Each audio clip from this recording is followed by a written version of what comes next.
Baik, terima kasih atas kehadiran dari Ibu Guru dan juga perwakilan dari orang tua siswa TK Pandu Putra hari ini dapat menghadiri acara desiminasi budaya positif. Desiminasi itu pengimbasan, rekan-rekan guru dan juga orang tua untuk mengenali apa itu budaya positif. Sebelumnya kita kesepakatan dulu supaya acara ini dapat berjalan dengan baik. Kita sepakat apakah mode HP-nya silent? Ya. Sepakat ya. Kemudian nanti untuk bertanya atau izin nanti bisa dengan raise hand atau angkat tangan. Sudah itu, nah ini sebelum kita mulai di sini sudah ada profilnya saya. Saya mengikuti pendidikan guru penggerak angkatan ke-10, unit kerja saya di TK Pandu Putra Desa Pandak Gede. Nah sebelumnya mari kita pangastun karo dulu. Om Swastiastu. Assalamualaikum warahmatullahi wabarakatuh. Salam sejahtera, salam namo buddhaya, salam kebajikan. Nah sebelum mulai acara supaya dapat berjalan lancar, mari kita berdiri sejenak melakukan doa. Silakan Ibu.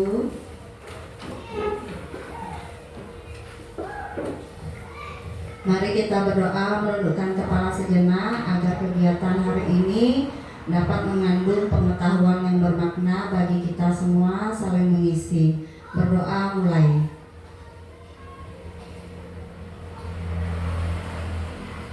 Berdoa selesai. Silakan kembali.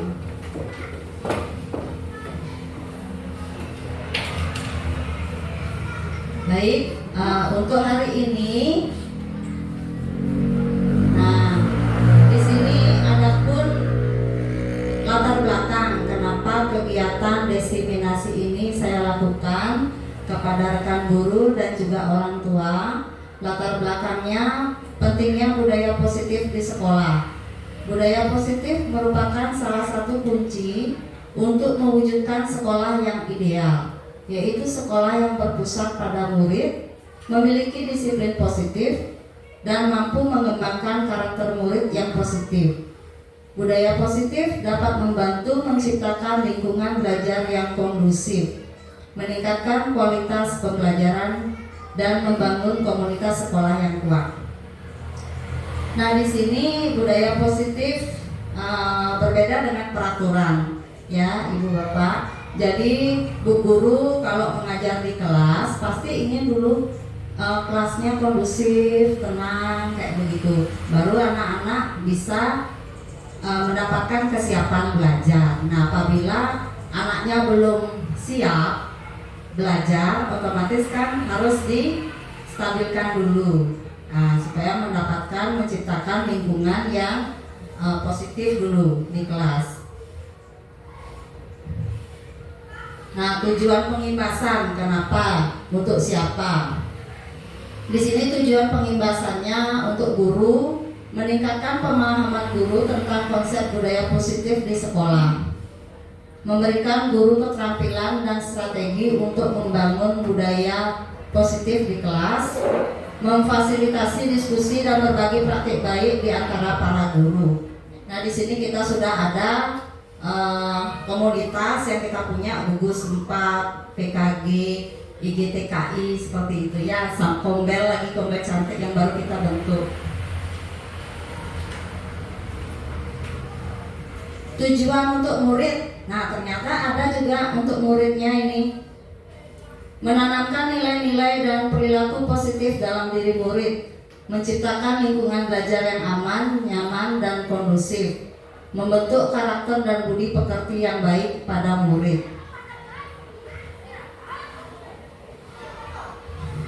Tujuan kenapa saya melibatkan orang tua hari ini, untuk meningkatkan kesadaran orang tua tentang penting budaya positif di sekolah, memberikan pemahaman tentang peran orang tua dalam mendukung budaya positif di sekolah dan di rumah, memfasilitasi komunikasi dan kerjasama antara sekolah dan orang tua. Nah, jadi kita semua saling keterkaitan, antara guru, orang tua, anak, sebagai warga sekolah. Nah, apa saja itu? Nah, ibarat tubuh kita ada kerangka. Nah, di sini apa saja yang menjadi membangun budaya positif? Apa saja itu? Materinya dari budaya positif, mengenalkan dulu di definisi budaya positif itu apa. Kemudian disiplin positif. Yang ketiga, motivasi perilaku manusia, kebutuhan manusia. 5, posisi kontrol, restitusi atau segitiga restitusi. Nah, saya kenalkan dulu apa itu budaya positif sebelum saya mulai di pikiran rekan guru sama orang tua, kira-kira budaya, apa itu budaya? Kalau kita membayangkan budaya, pasti kita ke seni ya, ke seni, adat istiadat seperti itu. Ternyata budaya positif ini penerapannya ternyata pada dunia pendidikan kita disebut juga budaya positif. Ada disiplin positif, ternyata dia seninya dalam dunia pendidikan. Budaya kalau secara saya pribadi itu artinya budi dan daya. Daya itu upaya, budi itu akhlak, budi pekerti, moral, seperti itu ya. Daya berarti upaya, usaha-usaha untuk meningkatkan.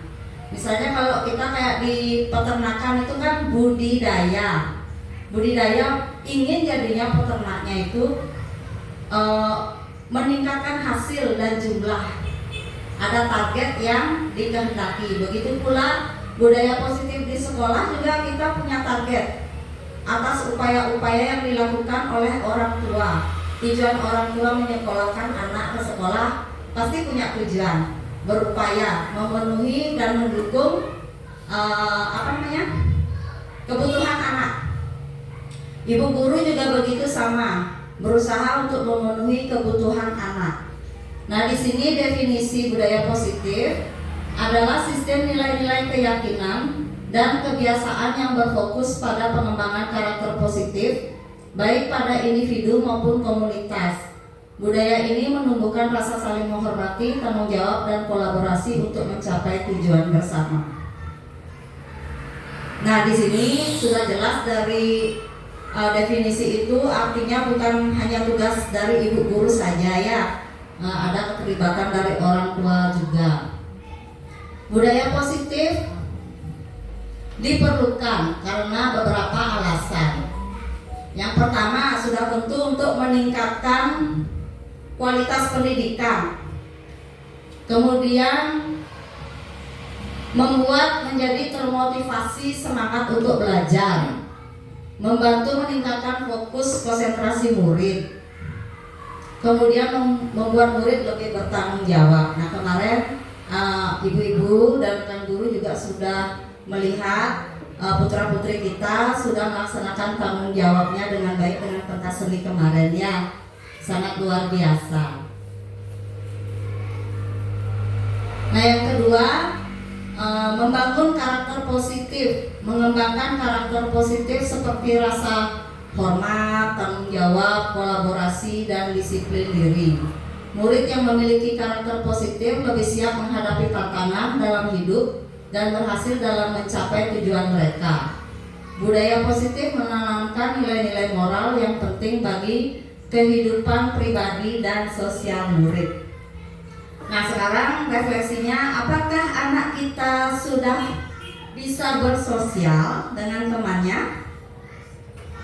Sudah bisa ya? Ada yang tidak? Nah, kita lihat kemarin anak-anak sudah bersosial dengan baik. Berarti kita sudah tercapai ya Ibu? Ya, astum kare. Budaya positif yang ketiga alasannya meningkatkan kesejahteraan mental. Budaya positif membantu mengurangi stres, kecemasan, dan depresi pada murid. Kenapa seperti itu? Kalau ke sekolah, kalau anaknya sudah budaya positif, aman, nyaman, tentu anaknya akan merasa tenang datang sekolah. Ya, tidak merasa takut, minder, termotivasi dia di dalam dirinya. Ibu antar saya sekolah, pasti begitu, semangat dia. Kemudian murid yang merasa aman dan didukung lebih terlindungi dari bullying dan pelecehan. Bullying itu mungkin ejek-ejekan gitu kayak kita ya, ejekan terus anaknya merasa marah seperti itu ya, ataukah dapat perlakuan kekerasan seperti itu. Budaya positif meningkatkan rasa percaya diri dan harga diri murid. Nah, di sini tujuan dari TK Pandu Putra, visinya salah satunya meningkatkan percaya diri, harga diri, kejujuran. Iya. Yang keempat alasannya yaitu untuk memperkuat hubungan positif murid, guru, orang tua, semua staf sekolah. Komunikasi yang terbuka dan saling menghormati menjadi dasar dari budaya positif. Budaya positif meningkatkan kerjasama dan kolaborasi antara semua pihak yang terlibat dalam pendidikan. Nah, ini yang paling terakhir, apakah kita sudah bekerja sama dengan semua pihak? Sudah Ibu? Nah, yang kelima, menciptakan komunitas yang sehat. Nah, apa itu komunitas sehat seperti kita saat ini ya, antara guru dan orang tua, muridnya juga memiliki karakter positif dan rasa saling menghormati, akan menjadi warga negara yang baik di masa depan. Budaya positif membuat sekolah menjadi tempat yang menyenangkan dan positif. Kalau kita sudah berkomunikasi dengan baik, muridnya, orang tuanya, gurunya, rasanya nyaman ya, seperti kemarin. Coba kita ada rasa-rasa yang tidak nyaman, otomatis pada saat bertemu di sekolah, apa yang terjadi? Buang muka, pura-pura cuek, kan begitu ya, tidak nyaman. Nah, syukurnya kita sampai akhir tahun ajaran ini kita semua terjalin suatu hubungan yang positif. Nah, dalam kerangka budaya positif yang tadi sudah kita sebutkan, di situ ada seperangkat nilai, keyakinan dan prinsip yang menjadi dasar untuk membangun lingkungan yang aman. Lingkungan yang aman, suportif, di mana semua orang dapat berkembang dan mencapai potensi penuh mereka. Kerangka ini mencakup 5 komponen utama. Apa sajakah itu? Yang pertama tadi, disiplin positif. Disiplin di bayangannya ibu guru sama orang tua, apa ya disiplin? Biasanya di hati kita, di pikiran kita, disiplin itu kenapa harus ada kata positifnya sekarang? Apakah disiplin itu harus taat dengan peraturan-peraturan yang sudah kita buat? Apa tidak juga? Ya, tidak juga. Apakah disiplin itu peraturan yang kita buat itu apakah semuanya membaca?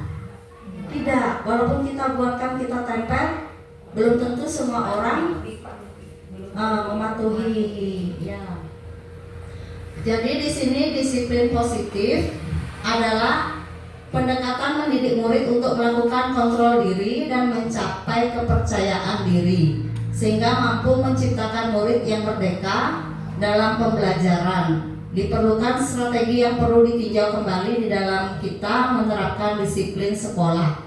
Nah, ternyata di sini disiplin positifnya saya garis bawahi untuk melakukan kontrol diri.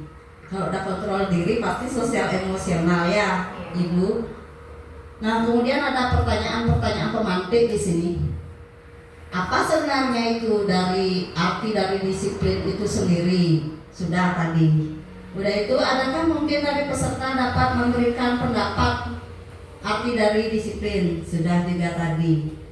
Kebanyakan orang biasanya mengartikan kata disiplin sebagai bentuk tata tertib, teratur, dan kepatuhan pada peraturan. Sering sekali disiplin juga dihubungkan dengan hukuman, padahal sesungguhnya berbeda dan hukuman itu tidak diperlukan sama sekali. Nah, ini dia aturan peraturan sekolah. Apabila kita menemukan anak-anak kita melanggar peraturan itu, apakah kita langsung menghukum ataukah kita mengontrol diri kita untuk tidak memberikan hukuman? Tidak langsung menghukum, pasti berpikir dulu ya, karena kita memanusiakan murid kita ya, tak mungkin kita menghukum padahal dia melanggar loh aturan. Nah, seperti itu. Mari kita lanjut. Jadi penasaran sekarang? Nah, filosofi Ki Hajar Dewantara menyebutkan di sini, disiplin adalah sesuatu yang dilakukan seseorang pada orang lain untuk mendapatkan kepuasan. Misalnya Bu Guru ingin anak-anaknya disiplin, tentu Ibu Guru ingin mendapatkan kepuasan ya. Kepuasan untuk Ibu Guru, oh belajarnya tenang, tercapai. Yang kedua, menyatakan bahwa di mana ada kemandirian, disitulah harus ada disiplin yang kuat. Sesungguhnya disiplin itu kita sendiri yang mewajibkan dengan sekeras-kerasnya, tetapi itu sama saja, sebab orang lain mendisiplinkan diri kita. Dan peraturan demikian harus ada dan dalam suasana yang merdeka. Sudah disiplin disuruh merdeka, ya pasti menimbulkan bagaimana caranya? Disuruh disiplin, tapi dia merdeka. Nah, mari kita next dulu.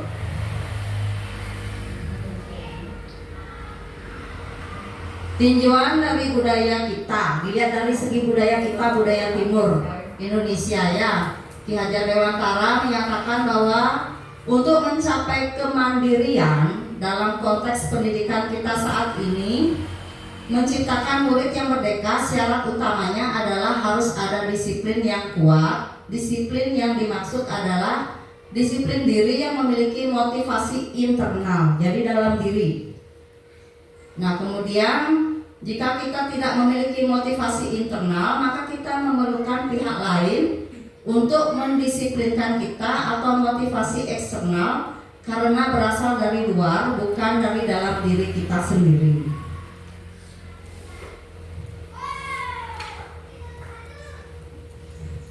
Definisi kata merdeka menurut Ki Hajar adalah merdeka iku jarwanya noramu lepasin pangeran kuat kuasa mandiri. Triangle merdeka itu artinya tidak hanya terlepas dari perintah, akan tetapi juga cakap membuat memerintah diri sendiri. Perintah. Nah, anak-anak sering diperintah ya sama ibu gurunya, anak-anak buat ini ya, begini caranya. Diberikan petunjuk-petunjuk untuk mengerjakan ya. Nah, kemudian kita lanjut. Nah, di sini menurut Diana Gosen, disiplin berasal dari bahasa Latin yang artinya belajar. Kalau dulu kan kemarin disiplinnya kita bayangkan sebagai aturan, harus ditaati seperti itu. Nah, di sini artinya belajar, disiplin. Berasal dari akar kata yang sama dengan disipel atau murid atau pengikut. Banyak yang ikut. Ya, banyak yang ikut untuk belajar. Harus paham betul mengapa mereka mengikuti suatu ajaran tertentu, sehingga motivasi yang terbangun adalah motivasi intrinsik atau bukan ekstrinsik. Diana juga menyatakan bahwa arti asli dari kata disiplin berkonotasi dengan disiplin diri. Jadi disiplin itu diusahakan jangan karena didisiplinkan orang lain, walaupun itu ya ada. Misalnya kayak di sekolah anak-anak didisiplinkan itu pasti dari guru, tetapi anak juga harus punya dari internalnya disiplin diri. Oh, saya sekolah hari ini, saya harus datang tepat waktu, seperti itu. Oh, saya sekolah, saya harus bawa alat-alat saya rapikan dulu di tas, saya periksa dulu. Nah, itu sudah mendisiplinkan diri. Nah, ini ada lagi filosofinya dari ahli-ahli kita terdahulu. Menurut Socrates dan Plato, disiplin diri dapat membuat seseorang menggali potensinya menuju suatu tujuan, sesuatu yang dihargai, bermakna, dan kata lain disiplin dari diri juga mempelajari bagaimana cara kita mengendalikan diri dan bagaimana menguasai diri untuk memilih tindakan yang mengacu pada nilai-nilai yang kita hargai. Nah, itu sudah tadi tentang disiplin ya. Lanjut dulu, motivasi perilaku manusia. Nah, di sini saya sudah share itu bentuk PDF di kelompok, jadi nggak perlu saya bacakan, nanti bisa dibuka-buka. Saya ambil intisarinya. Motivasi perilaku manusia apa saja, seperti itu ya. Ada 3 di sini. Pertama, anak itu, kita ke anak saja karena kita punya murid-murid. Anak pasti akan menghindari ketidaknyamanan atau hukuman. Seperti itu, dia melihat adaptasi dulu, bagaimana saya memposisikan diri supaya saya nggak dihukum. Buat yang saya nggak nyaman, mungkin temannya ada yang ganggu, seperti itu. Kemudian motivasi berikutnya, untuk mendapatkan ketidakseimbangan atau penghargaan dari orang lain. Ini menarik, Ibu. Penghargaan bagi ibu-ibu. Ibu-ibu misalnya anak-anaknya supaya semangat. Apakah ibu-ibu akan memberikan suatu penghargaan kepada anak? Misalnya menjanjikan sesuatu mungkin. Apakah pernah ibu-ibu misalnya anaknya, dia tak mau melakukan yang seperti saya mau, apa saya iming-imingin dulu ya dengan janji, ya Mama Delvi? Ya. Ada beberapa tindakan yang bisa kita berikan rewardnya, tapi ada beberapa tindakan yang tidak harus kita apresiasikan untuk dia mendapatkan sesuatu. Karena itu mungkin berupa kewajibannya dia, atau kita mengenalkan apa yang harus dia lakukan yang baik untuk dirinya, itu tidak perlu kita berikan hadiah. Tapi ketika dia mempelajari satu hal yang baru, misalnya, oh saya belum tahu, saya harus bisa melakukannya atau menyelesaikannya, mungkin kita akan memberikannya hadiah atau. Waduh, bagus sekali jawabannya Bu Rian. Tepuk tangan dulu deh. Sudah terjawab dari Mama Rian. Ada sesuatu yang kadang-kadang memang kita berikan dia apresiasi, kadang-kadang tidak berupa benda seperti itu. Kadang-kadang kita memang ingin memberi, tetapi tidak sering-sering. Andai kata nanti anak-anak keseringan hanya mengharapkan hadiah, apakah itu bukan sifatnya hukuman jadinya? Ya, hukuman bagi ibu ya, bagi ibu, bagi anak, iya hukuman. Dia tidak ada motivasi dari dalam dirinya. Seperti itu jadinya. Nah, sudah mulai sekarang ada pemahaman ya, sudah mulai terbangun. Sekarang yang ketiga, untuk menjadi orang yang mereka inginkan dan hargai diri mereka sendiri dengan nilai-nilai yang mereka percayai.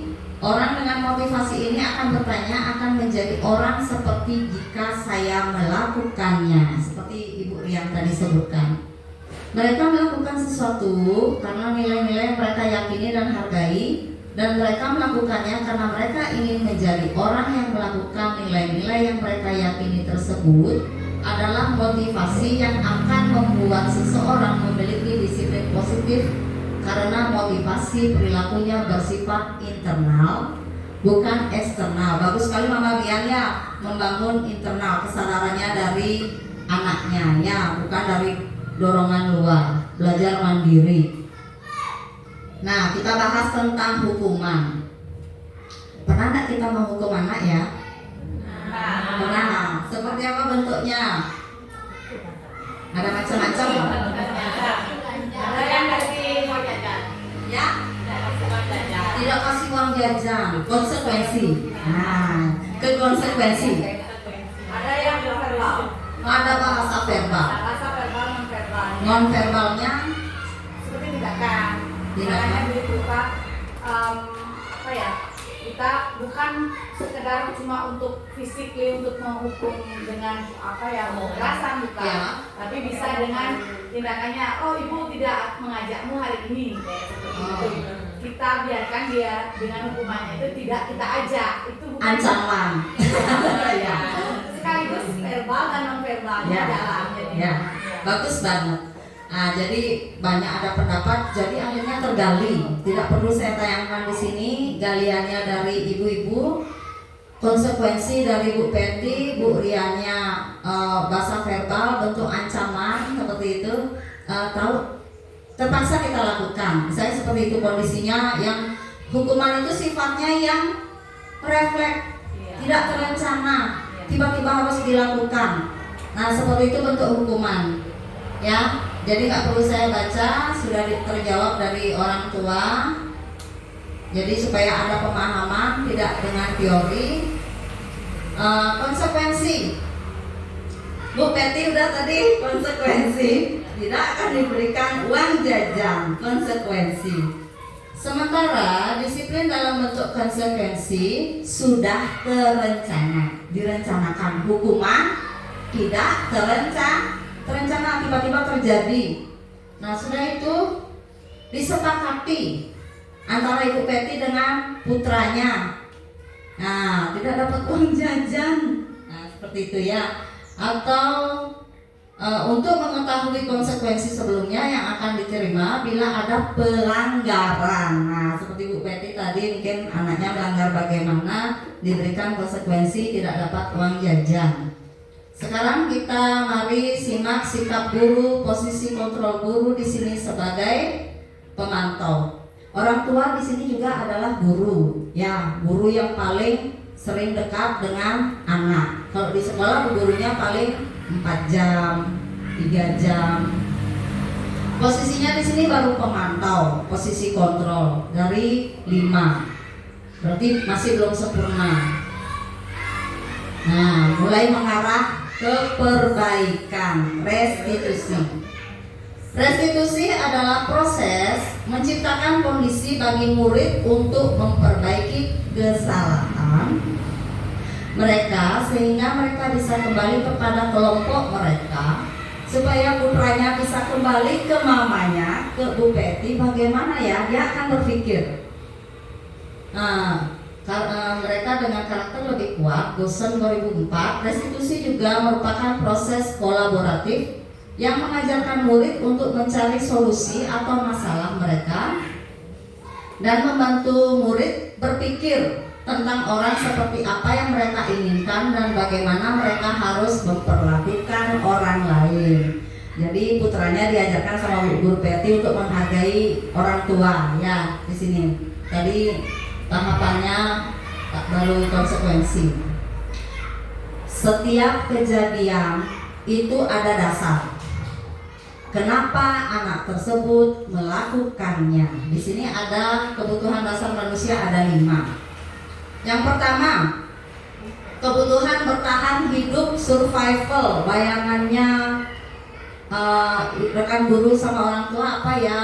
Kok paling pertama ini harus kebutuhan hidup, bertahan hidup, survival. Bisa dalam bentuk fisiologis, bisa. Fisiologisnya ada yang berani? Kira-kira bertahan hidup yang paling sederhana kita setiap hari kita butuh apa? Butuh makan, utama sekali. Butuh makan, butuh minum, tempat tinggal, Nah, seperti itu. Itulah kebutuhan dasarnya ya bertahan hidup. Kenapa Bu Guru kok kita diajarin ini anak-anak kita? Saya kasih contoh supaya kita tidak ke teori saja. Saya kasih contoh, ada anak setiap dia mengasuh doa bersama, makan bersama. Anak-anak diwajibkan sama ibu guru buat bekal di rumah, makanan sehat. Nah kemudian ada anak-anak yang membawa bekal lebih. Ada anak bu gurunya mungkin kondisi pas lain-lain, tiba-tiba anak itu mengambil makanan temannya tanpa izin. Lalu anak itu tidak bisa melarang, tapi dia gimana caranya dia meminta, tidak ada ya, minta dulu, tiba-tiba sudah diambil. Besoknya lagi diambil. Bu gurunya nggak dikasih tahu, tiba-tiba mengadu di rumah. Mama sosisku yang mahal itu diambil, mama yang besar itu mama. Aku jadinya tidak makan. Oh kemana? Mama, aku merasa tertarik dengan bekalnya teman aku itu, rasanya kok enak. Angel, ya. Angel. Ibu guru pernah juga bawa nasi kotak dari rumah, masak sendiri. Bu guru kayaknya enak sekali, bolehkah aku ikut makan? Saya ajak makan sop-sopan ya, sampai habis. Besok bawa lagi ya Bu guru, begitu dia. Padahal hanya perkedel jagung, tapi dia suka sama nasi. Dia berarti sama bu gurunya gitu dia. Kemudian besok lihat lagi punya temennya baru makan satu, dia sudah 5. Nah, kebutuhan. Ternyata kadang-kadang kita mengabaikan hal-hal yang seperti itu. Kita sebagai guru, saya juga gitu kan, setelah mempelajari materi ini, oh kita harus sudah mulai nih agak sensitif, tidak bisa mengabaikan begitu saja. Kenapa anak itu setiap hari ngambilin punya teman ya? Apakah kita akan mengatasi kasus itu, ataukah hanya sekedar kita bahas, tidak akan menyelesaikan ketuntasan? Nah di sini ketuntasan. Tetapi bagaimana caranya anak itu agar tidak merasa bersalah ya? Kalau kita misalnya kita panggil, nah nanti di bahasan berikutnya.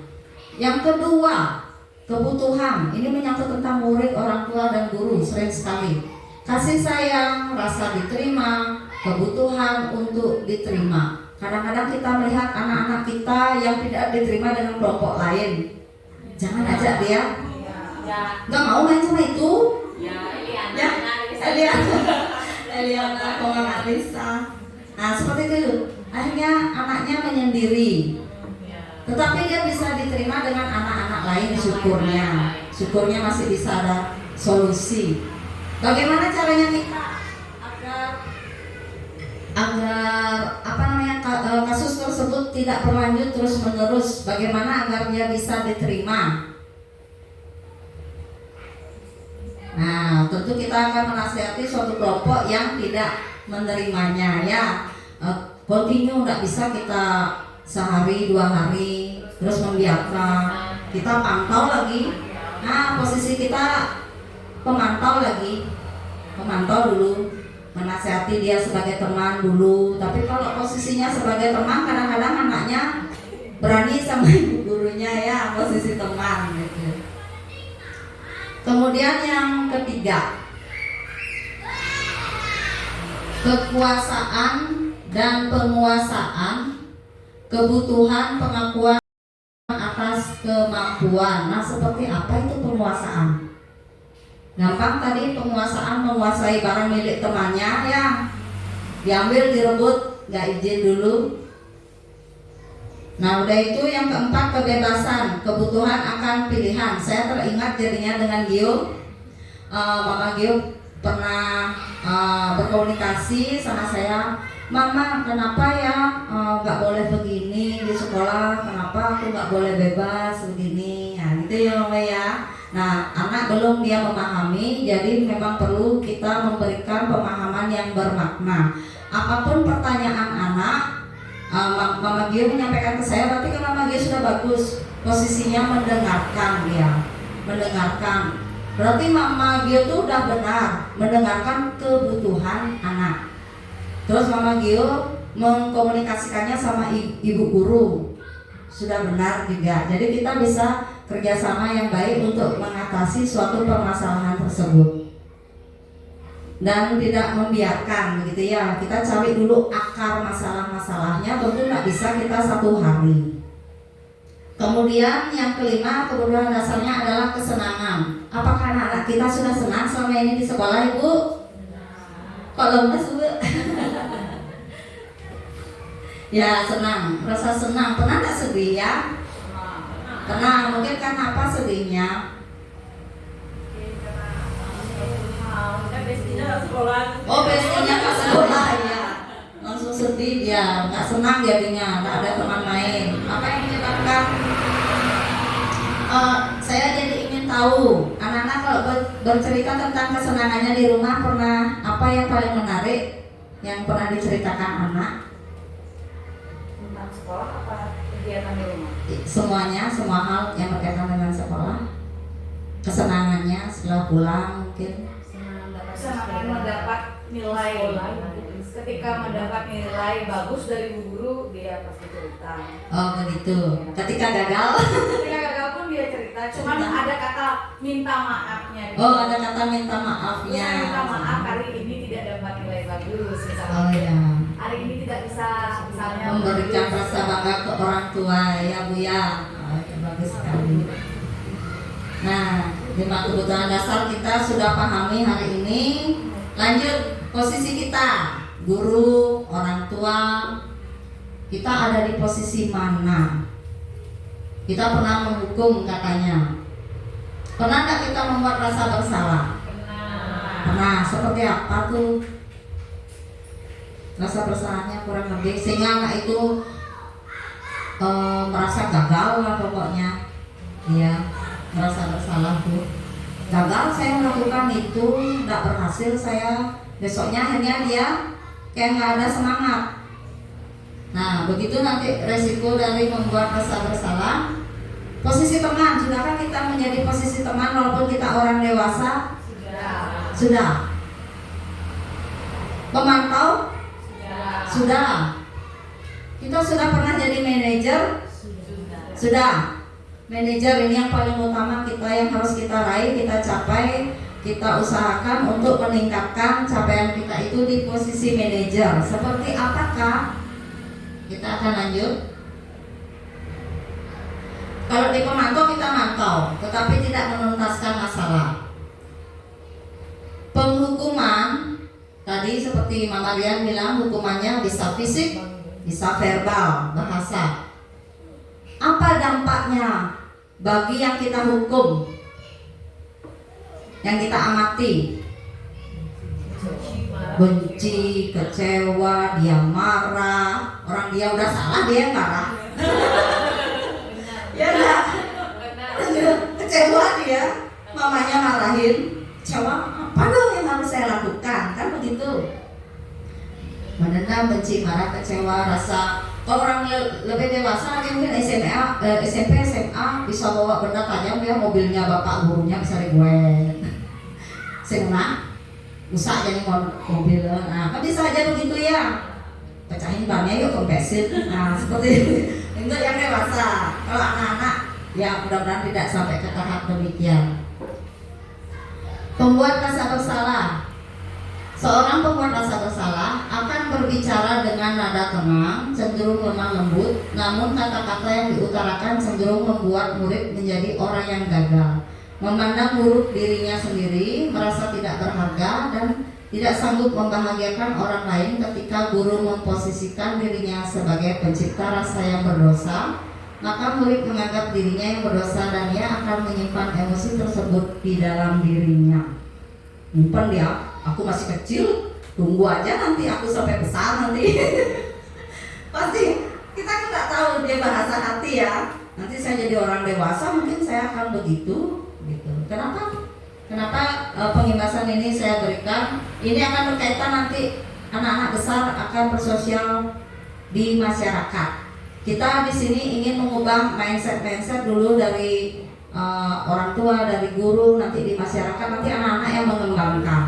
Ya, kita akan berubah. Kadang-kadang di masyarakat kita udah bagus. Kemarin pertanyaannya dengan rekan-rekan guru, apa yang harus dilakukan kita di masyarakat? Kita udah bagus loh, ikut koordinasi di sekolah begini, mengingat positif, di masyarakat kok susah banget. Kita harus yakin. Tadi di awal kita sudah jelaskan menanamkan. Di sebelah kita ada sawah. Tugas petani menanam tunasnya dulu, bibitnya. Kita berharap dia bagus. Pertumbuhannya kita beri air, beri pupuk. Anak-anak murid kita sama. Kita sedang tanamkan nilai-nilai keyakinan dan moral untuk membantu merubah perilaku dan karakter ke arah yang lebih positif. Seperti itu. Banyak bahasa-bahasa kita dari yang peraturan kita rubah menjadi keyakinan. Ya, sekarang sebagai teman, kita sudah berada di posisi teman. Dalam posisi teman, guru akan berbicara dengan nada ramah, akrab, cenderung bersandar gurau untuk menjaga suasana tetap santai.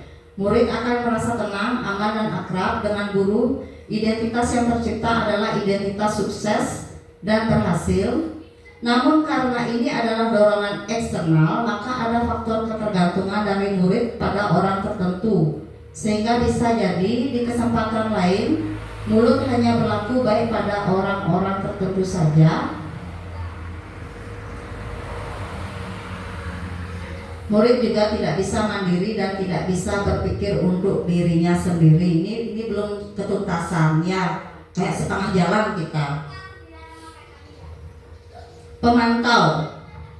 Kita Bu Guru sering lakukan pemantauan, orang tua juga sering melakukan pemantauan ya. Posisi pemantau mengandalkan data atau perhitungan untuk mengontrol murid. Guru mengarahkan murid berdasarkan peraturan dan konsekuensi. Seorang pemantau akan bersuara data, tidak emosional, tidak bersenda gurau ataupun menggunakan suara tinggi. Posisi pemantau akan menciptakan identitas diri yang positif atau berhasil. Namun guru harus selalu konsisten akan sanksi yang telah diberikan dampaknya. Murid akan selalu menghitung konsekuensi dan hadiah tanpa memahami sepenuhnya nilai pelimpahan yang ditinjau. Hal ini juga membuat murid yang tidak sepenuhnya mandiri. Udah dapat hadiah, udah lah. Nah, dia tidak memahami nilai-nilai di dalamnya, bagaimana orang tuanya menyiapkan dulu, hatinya orang tua ingin memberikan bagaimana. Sudah terima hadiah, hari sudah kabur. Seperti itu ya. Jadi masih belum mandiri dia. Nah, ini manajer. Posisi manajer adalah posisi kontrol yang disarankan untuk membimbing murid memiliki sikap disiplin yang positif, yaitu murid yang mandiri, bertanggung jawab, dan dapat memecahkan masalah tujuan. Dari posisi ini sampai di sini dulu. Kenapa anak TK harus diajarkan disiplin, harus dia mandiri memecahkan masalah? Nah, sampai di sana dulu. Kenapa dia masih kecil Bu Guru? Nggak perlu dia mecahin masalah, langsung aja orang tua yang menyelesaikan. Biasanya begitu kan ya? Nggak dikasih dia mandiri. Bagaimana caranya kita mengajarkan anak-anak bisa memiliki rasa tanggung jawab? Nah, di sini di sekolah Taman Kanak-kanak ada indikatornya di dalam kurikulum Merdeka. Belajar memecahkan masalah sederhana. Belajar mencari kejanggalan suatu gambar. Jadi dia berusaha sendiri sampai di mana dia menemukan. Bu Guru tidak ketemu karena dia cuma hanya melihat satu foto. Mana yang aneh, mana yang tidak ada, mana yang ada. Nah, seperti itu ya. Kemudian, nah begini maksudnya. Saya pernah memberikan buku cerita kepada anak, membacakan di sini. Sudah itu anak-anak berkumpul membentuk lingkaran bersama Ibu Guru Dayu juga membacakan cerita gunung berapi meletus. Nah, di sana isi bukunya bagus sekali. Bagaimana seorang anak dia bisa memecahkan masalah melihat bapaknya sibuk, gunungnya meletus nih. Nah seperti itu. Jadi anak-anak ajak bercerita, ikut berekspresi. Tidak hanya Bu Guru membacakan langsung lempeng begitu, tidak. Setiap poin cerita kita kasih pertanyaan pemantik di anak-anak. Wih, bapaknya sibuk, mamanya sibuk, dia mau ngomong, dia tunda. Kakaknya sibuk juga, bingung ngambil barang-barang. Terus anak yang umur 5 tahun itu apa yang harus dia perbuat? Apakah dia maksa papahnya tarik-tarik, mamahnya tarik-tarik? Padahal dia lagi butuh sesuatu, kebutuhan. Nah disinilah pentingnya anak-anak itu belajar memecahkan masalah dalam kondisi yang genting, ya, mengajarkan kemandirian. Jadi anak itu melihat orang tuanya sibuk, dia berusaha untuk mengambil benda-benda yang dirasa perlu miliknya, yang dia butuhkan pada saat dia mengungsi. Nah, konteks cerita itu mengajarkan anak-anak kita dalam cerita, mengajarkan anak-anak untuk memecahkan masalah. Jadi di sana saya tanamkan nilai-nilai. Nanti di rumah anak-anak dari cerita ini kita kan tidak berharap bencana, gitu saya bilang. Di rumah, contoh sederhana, mamanya masih masak, papanya mungkin masih sibuk. Padahal anak-anak ingin komunikasi sama orang tua. Ataukah pada saat orang tuanya lagi menerima tamu di rumah, apakah anak-anak langsung mengganggu pembicaraan orang tua? Saya tanya dulu dia pemantik-pemantik. Pasti anak-anak sering langsung cari mamanya, pasti anak-anak sering berbicara, memotong pembicaraan orang. Ya Bu Guru, lalu apa yang harus anak-anak lakukan? Pasti anak-anak tidak sabar, saya bilang seperti itu. Apa yang anak-anak harus lakukan pada saat orang tuanya sibuk? Lalu saya bantu fasilitasi, memberikan tuntunan. Bantuan dulu kita berikan sampai anak itu nanti ke jenjang berikutnya mandiri sendiri. Kita bantu dia anak, mamanya sibuk, papahnya capek pulang kerja. Anak-anak habis main, ya. Anak-anak bisa bikin teh, bisa. Berapa pakai gula? 1. Bisa minum air panas? Bisa. Misalnya gitu yang bisa. Yang belum bisa boleh minta tolong orang lain. Bisa buatin papahnya teh atau kopi? Bisa. Coba dibuatkan sekali aja 1 cangkir. Bagaimana perasaan orang tuanya? Besok Bu Guru tanya ya di sekolah. Tanya kan, aktivitas lain apa yang mau dilakukan? Saya mau nyapu. Nah mulailah dia wawi gitu. Saya mau nyapu, mau bantu Bu Guru, mamanya capek. Nanti apa pendapat mamanya? Ceritakan ke Bu Guru. Bu Guru saya bantu kemarin nyiram, Bu Guru saya cuci piring. Berceritalah dia besoknya. Literasi yang saya dapat, dilihat temannya semangat. Yang awalnya begini memantau, yang nggak bisa keluar suara. Saya bantu gini Bu Guru, nah dapat saya suaranya. Jadi artinya tertarik dia, menarik ya. Kita harus banyak siasat strategi. Nah kemudian saya lanjutkan lagi. Merefleksikan tindakan bermakna. Kita harus melakukan suatu pembelajaran bermakna. Walaupun misalnya orang tua pasti nanya, dikasih PR nggak tadi? Dikasih tugas apa tadi? Belajar apa tadi? Apa tadi yang dilakukan? Kadang-kadang anak-anak bisa jawab, kadang malas gitu ya. Ditanya orang tua, mau main dulu, kayak gitu, mau main dulu. Terus kadang-kadang kami di sini memberikan pembelajaran selingan dengan bercerita, bertanya, tanya jawab. Satu sisi untuk membangun rasa percaya diri anak, percaya diri anak. Oh gurunya mau mendengarkan. Kadang-kadang saya bilang begini, apabila rame ini di kelas, anak-anak tahu enggak selama ini Bu Guru berusaha mendengarkan anak mau apa? Ya Bu Guru. Sekarang Ibu Guru minta, Bu Guru ingin didengarkan. Bagaimana? Ya Bu Guru. Nah seperti itu jadinya. Ya solusinya.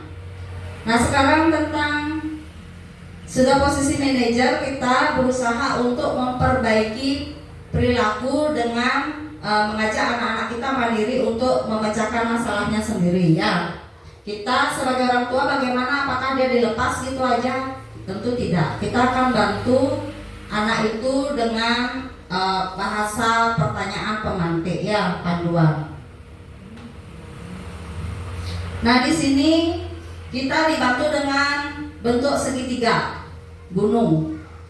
Simpel saja alat ini, tetapi sangat bermanfaat bagi kita, bagi guru, bagi orang tua. Restitusi dengan apa? Dengan segitiga. Nah, ini dia bentuknya sederhana sekali. Pertama, bila anak menangis, menstabilkan identitas. Kemarin Bu Agung menstabilkan murid yang menangis berantem. Bu gurunya sudah menstabilkan. Udah tenang-tenang, dirangkul mereka berdua. Udah itu memvalidasi tindakan yang salah. Memvalidasi. Saya memberikan ruang dulu anak itu untuk tenang. Setelah tenang, saya ajak berkumpul di kelas. Seperti Banu, kemarin saya minta tolong sama Banu, minta waktunya sebentar. Banunya mau saya ada panggil dulu sebentar gitu.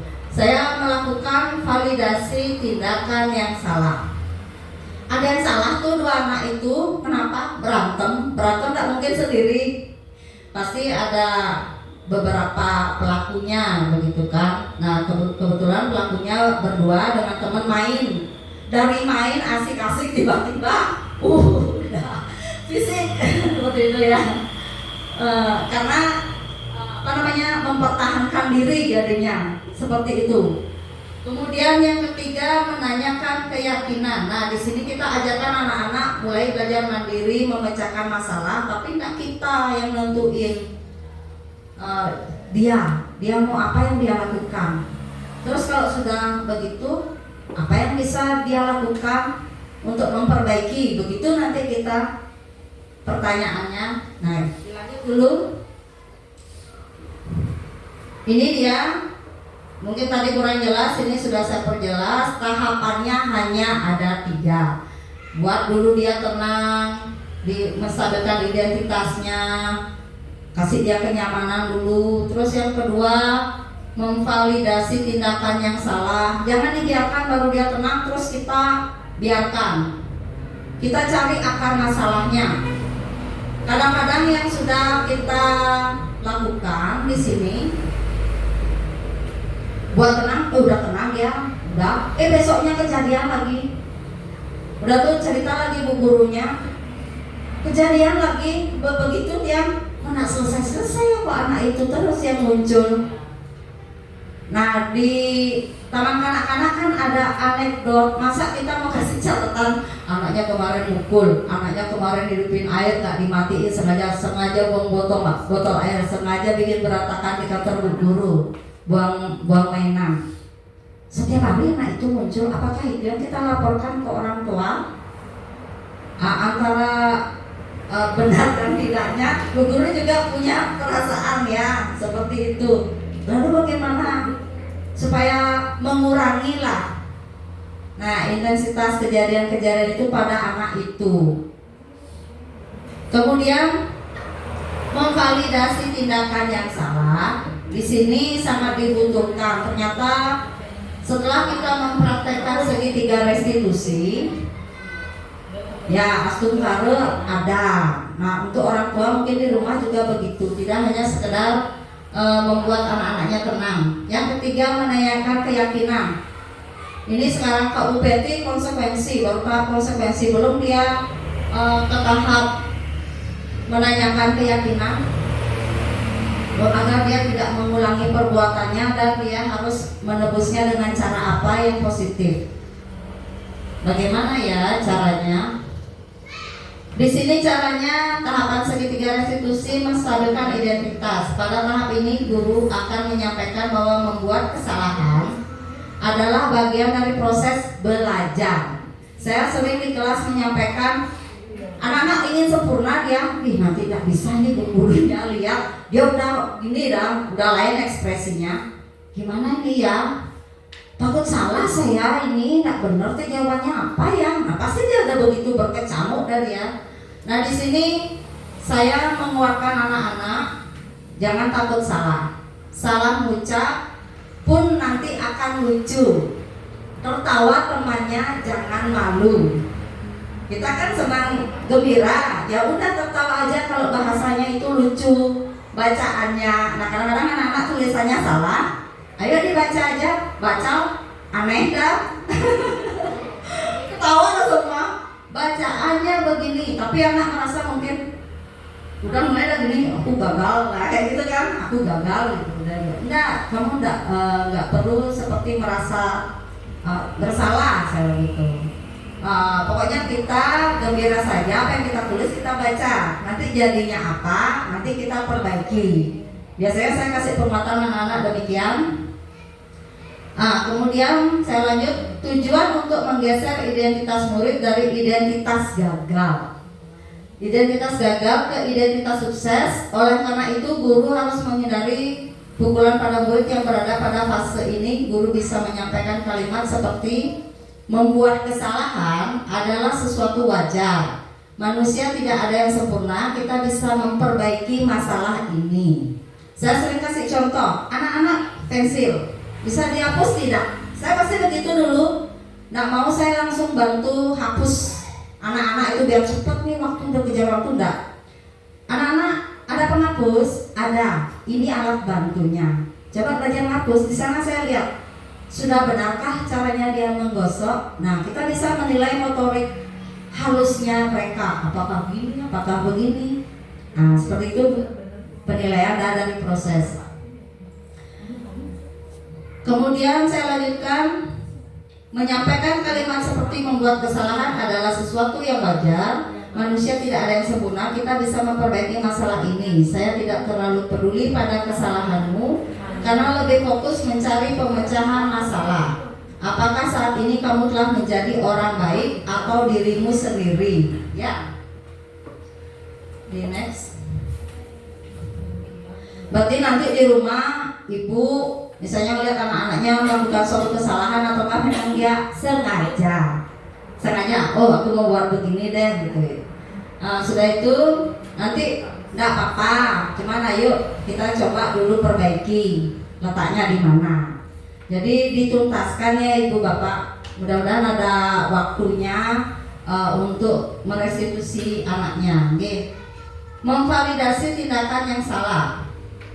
Pada tahap ini guru harus memahami bahwa prinsip setiap perilaku karena ingin berusaha memenuhi suatu kebutuhan tertentu. Nah, anak-anak berbuat kesalahan pasti dia ada keinginan, makanya terdorong dia melakukan sesuatu ya. Karena ingin berusaha memenuhi suatu kebutuhan tertentu, sehingga guru akan menggeser pemikiran stimulus respon menjadi proaktif. Guru juga akan menyampaikan pertanyaan dengan nada suara tidak menghakimi atau memojokkan. Berikut beberapa pernyataan yang bisa disampaikan guru. Ini cara memvalidasinya, ini dikasih contoh.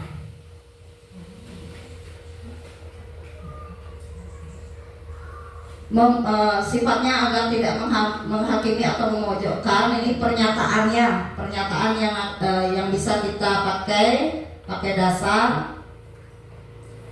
Nah, seperti ini yang kita ucapkan kepada anak.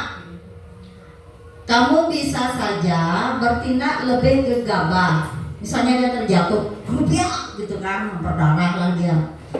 Dari itu kamu pasti melakukan karena ada alasan tertentu. Kamu melakukannya karena mempertahankan sesuatu yang penting bagimu. Mungkin kamu bisa mempelajari perilaku yang lebih efektif. Bersediakah kamu mempelajarinya?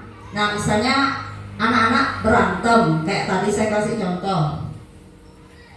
Bagaimana hasil dari berantem? Sakit tidak? Bisa kita tanya begitu. Sakit mak? Sakit? Masih juga cakar-cakaran? Masih juga saling nganu sama temannya? Iya. Berarti dia mempertahankan kan? Ada motivasi dia untuk mempertahankan diri. Nah, kalau sudah sakit, mau dilanjutkan lagi begitu sudah sakit-sakit? Enggak, nanti dia pasti jawab enggak, tapi dia ingin lepas dari itu. Kita tahu dia ingin lepas. Apa yang kita lakukan setelah kita memvalidasi? Yang terakhir, menanyakan keyakinan. Terus kalau sudah sakit, apa yang mau dilakukan? Jangan kita dulu kasih bantuan, kasih dulu dia mengungkapkan pendapatnya. Ya besok nanti kalau main nggak pukul lagi, main baik-baik. Nah begitu janjinya dia. Benar. Kita yakinkan lagi. Benar. Ya besok Bu Guru mau lihat tidak berantem lagi, main sama-sama lagi, minta maaf dulu bersama. Kan seperti itu contohnya. Menanyakan keyakinan. Pada tahap terakhir ini akan tampak bahwa murid akan termotivasi secara intrinsik saat perilaku telah stabil. Maka murid telah siap menyampaikan keyakinannya dengan tindakannya yang salah. Berikut adalah pertanyaan yang bisa kita ajukan sebagai keluarga kelas atau sekolah. Apa yang kita yakini, nilai-nilai apa saja yang sudah kita sepakati, seperti apa gambaran kelas yang ideal. Menurut kamu ingin menjadi orang seperti apa? Pasti kita tanya seperti itu. Kayak kemarin ada kejadian di kelas misalnya, Bu Guru tadi ini pukul ini, Bu Guru dia duluan, enggak dia ngambil barang saya. Nah pasti bercerita dia sama gurunya. Apa ya yang harus kita lakukan? Nah, ada dorongan untuk mengambil barang milik temannya. Kemudian kita sebagai suatu keluarga, murid, guru, nanti kita bisa, kalau memang bisa tuntas di kelas, oke.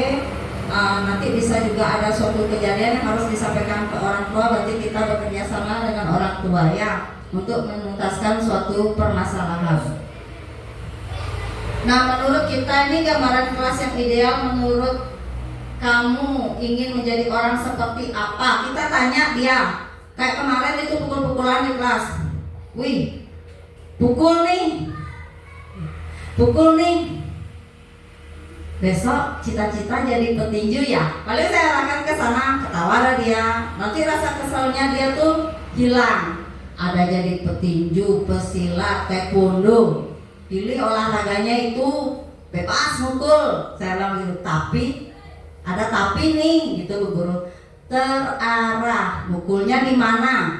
Di arena latihan. Ada Pak gurunya, Bu gurunya di sana. Di sana bisa mukul. Nanti kalau anak-anak suka mukul di jalan, di teman, di keluarga kan nggak baik itu. Saya bilang kayak gitu. Nah jadi berusaha kita untuk memberikan pemahaman kepada anak. Seperti itu ya contoh-contohnya. Nah, sesi tanya jawab sebelum kita menutup acara. Mungkin udah selesai tuh dari sini. Udah gembira happy. Nah, mungkin dari Bu Guru, mungkin dari orang tua sebagai umpan baliknya. Ataukah mau memberikan kesan pesan dari acara ini, pemahaman.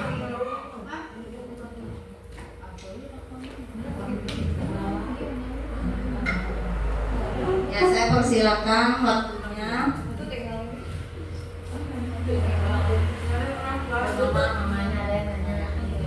Selamat siang, saya dari perwakilan orang tua ingin menanyakan. Sebenarnya sudah terpapar dengan yang Ibu jelaskan tadi, tapi untuk lebih bahasa sederhananya, saya ingin mendengarkan pendapat Ibu sebagai seorang guru pendidik yang Ibu lakukan di sekolah ini. Tindakan apa saja yang akan dan bisa Ibu terapkan dan lakukan di sekolah tentang disiplin positif kepada anak didik.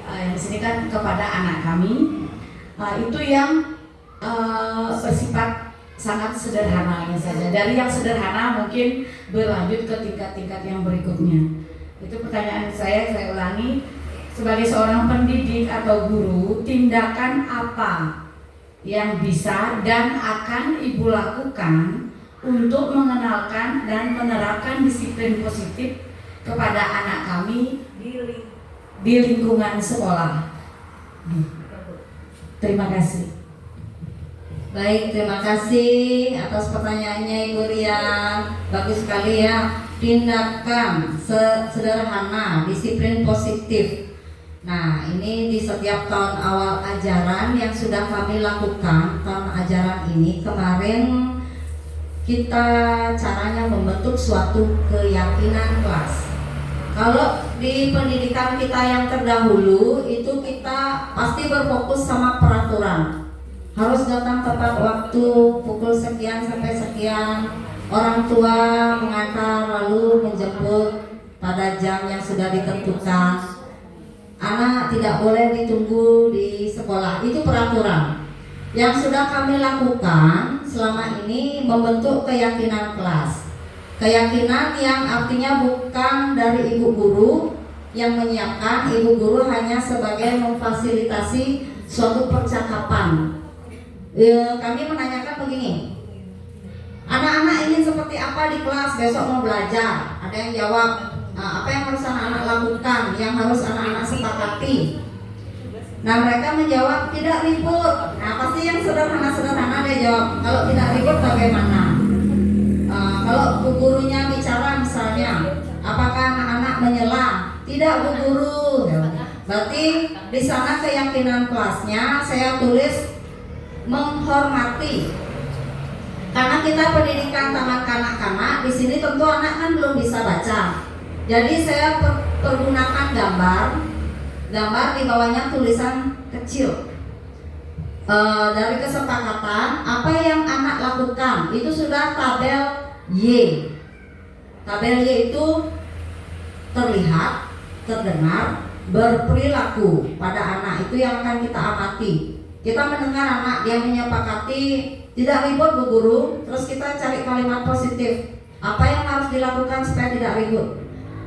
Menghormati orang lain saat bicara, tidak menyela. Nah, seperti itu sudah mulai timbul kalimat hormat. Kasih gambar yang sesuai dengan simbol bahasa yang disepakati anak. Kita cari download dengan internet. Bikin poster sederhana. Anak-anak ada lagi mau ditambahin? Sudah bu guru, cukup 6 aja kita sepakat. Nah, pakai seragam yang baik, rapi kayak gitu. Apa misalnya bahasanya kontak poster dan seragamnya rapi seperti itu. Empati, menolong temannya jatuh, gambar posternya menolong. Kita kasih tulisan empati, saling peduli, berbagi. Kasih gambaran anak berbagi makanan. Boleh nggak pelit-pelit? Enggak. Yang mana mau disepakati ada lagi? Enggak bu guru, itu aja dah, itu 6 dah bikin poster. Pada saat anak melanggar, anak-anak ingat nggak keyakinannya kemarin? Sepakatnya apa? Bikin sendiri, dilanggar sendiri. Nanti bu guru akan mengingatkan begitu. Kalau lupa lihat gambarnya. Kan ini hasilnya. Nah, seperti itu contoh ya keyakinan melalui poster. Di sini saya buat, karena kita sudah bekerja sama dengan baik, visinya kita itu tentang harmonis, tentang hebat, generasi hebat.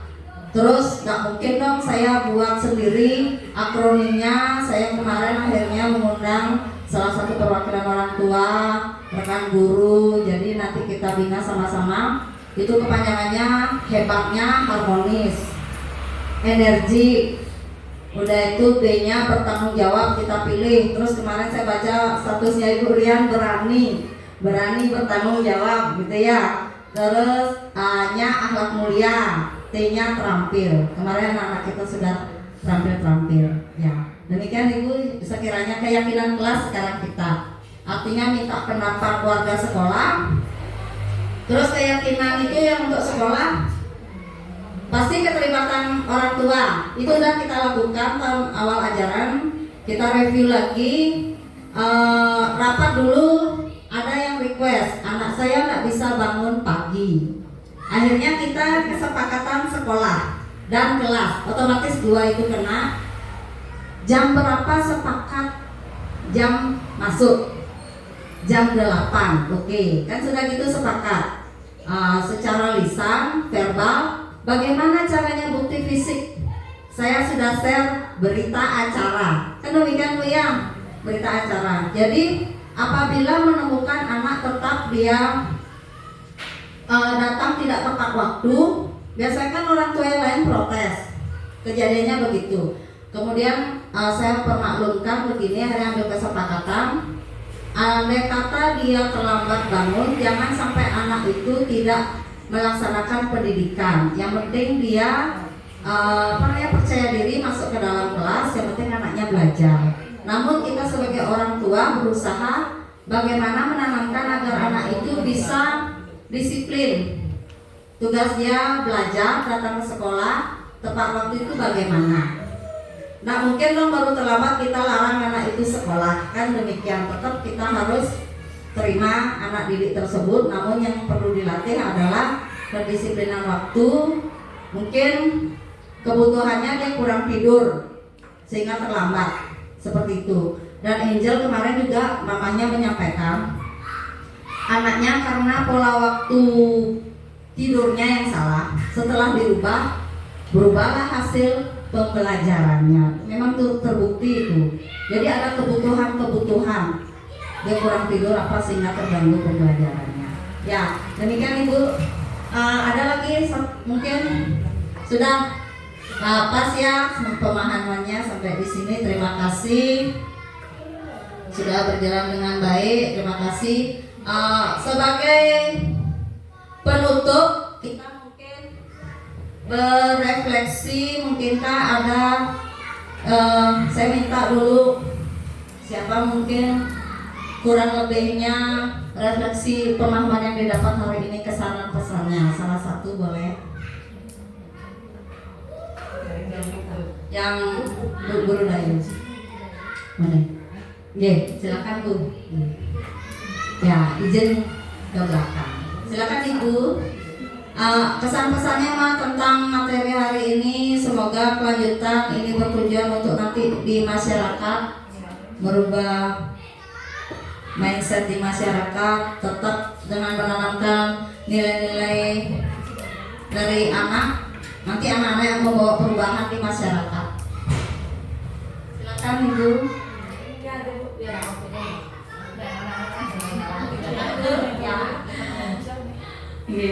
Kesan-kesan yang setelah mengikuti seminar ini ya, Seminar diskriminasi tentang budaya positif yang bisa dan bisa diterapkan kepada anak-anak usia dini. Nah, Tiang sebagai orang tua sangat merasa bahwa ada satu ilmu baru, ilmu tambahan yang sudah kami sedikit tidaknya meskipun tidak dikuasai secara penuh sedikit tidaknya kami ketahui untuk bisa kami terapkan sebagai seorang orang tua di rumah yang dominan waktu bersama anak itu lebih tinggi, lebih besar daripada kebersamaan ibu dan anak di sekolah. Juga sangat membantu sekali dalam hal tadi ada misalnya ada kita sebagai teman, kita sebagai controlling, dan tujuan utamanya sebagai manajer yang bisa menguasai dalam hal-hal sebelumnya itu kita sudah kuasai dan sesuai dengan harapan yang ingin kita capai.